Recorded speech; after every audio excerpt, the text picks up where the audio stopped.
in the World Championships in 81, 82. Yes, Bigelow wants to establish a powerful race. He had a quick start in his opening heat.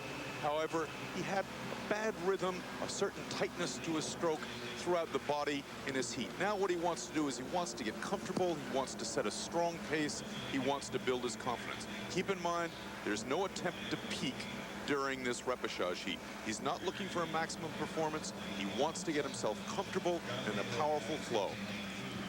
You heard the doctors, Collinet and Morgan, talk about psychology and pain. Right now in the lead from Norway is Lars Bjornås, but he probably won't be figuring in here. At the top of your screen in the black jersey from New Zealand, he's the favorite along with Bigelow. But Bigelow has a bad back. He has a herniated disc and it's bothered him intensely the last 2 years. However, his teammates marvel how with that back pain, he rose with it. He's got a ruptured disc. He probably should get operated on. He doesn't want to, and he still rose, and he rose with great competitiveness. Yes, Kurt. Today, on race day, Biggie is not thinking about his back. He's really not aware of his pain. The pain and the dealing with the pain really occurs during the practice sessions. Right now, he's beyond that point. He's feeling the flow of his boat. He's just squeezing out each stroke, prying his legs and back, and driving that boat smoothly through the water. This is a 2,000-meter run. The first three go into the semifinals, as we said. Out in front from Puerto Rico is Juan Felix. And here is our first split time. The superimposed line, not there. It won't be up right now. But we have 1,500 meters to go in this race.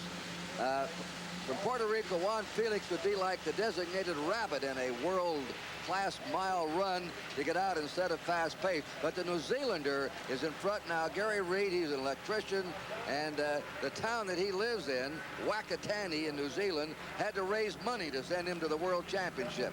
He's labeled 1 in his boat, lane 1. He's in the black jersey. He's in the lead right now. Yes, right now, John Bigelow must be feeling pretty good. He's now on pace. He's moved right up with the New Zealander, and the three of them are swinging their boats down with confidence and with poise. In fact, as we watch right now, we see Bigelow moving forward. All right, we have a long ways to go yet. It's not halfway through, and we'll be back here for the single sculls right after this message. This is Kurt Gowdy along with Brown University rowing coach Steve Gladstone. This is the single sculls, a repechage. John Bigelow of the United States is in the lead. He trains on the Charles River. He's going for a master's degree. In fact, 4 of the 8 of the American rowing team of the 8s have master's degree. This is the best educated sport in the Olympic Games is rowing. Bigelow in the lead, and Gary Reid, the electrician from New Zealand, is second. He's their national champ. You'll see if we get to look at his shell, by the way, his town, Wakatani, where they passed the hat to send him to the World Championship. Now remember, Bigelow, a bronze medalist in the World Championships, 500 meters to go, is out in front. And we'll see this drive now in the last 500 meters of this race. That's Felix of Puerto Rico in third. Yes, John is rowing with real poise and control at this point. This kind of performance is exactly what he wanted to draw out of himself today.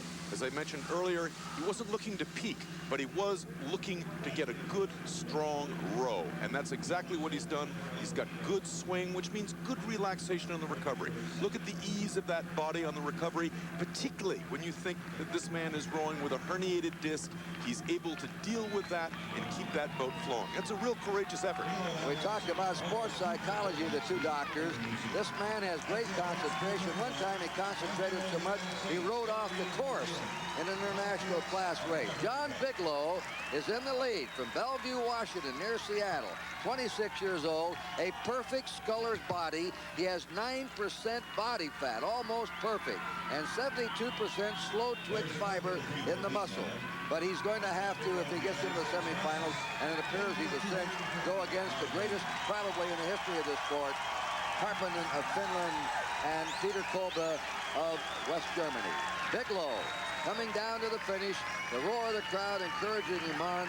Gary Reid, when he comes into your screen, will be in the black jersey from New Zealand. And the other man coming along is Felix of Puerto Rico. They'll probably qualify. Here he is, a really free spirit who loves to sing with his guitar, John Bigelow. Is there a wall of pain, the wall they go through? Kurt, no, not in rowing. In fact, the duration of the race is not long enough for an athlete to complete his glycogen store, which is what hitting the wall is about. You're in distress, no question about that. There's pain, but there really is no wall. There's the winner, John Bigelow. He's qualified. Gary Reed of New Zealand being battled there by the Puerto Rican Juan Felix. So America has their representative, only one single sculler from each country, and John Bigelow will go into the semifinals on Thursday and take a shot at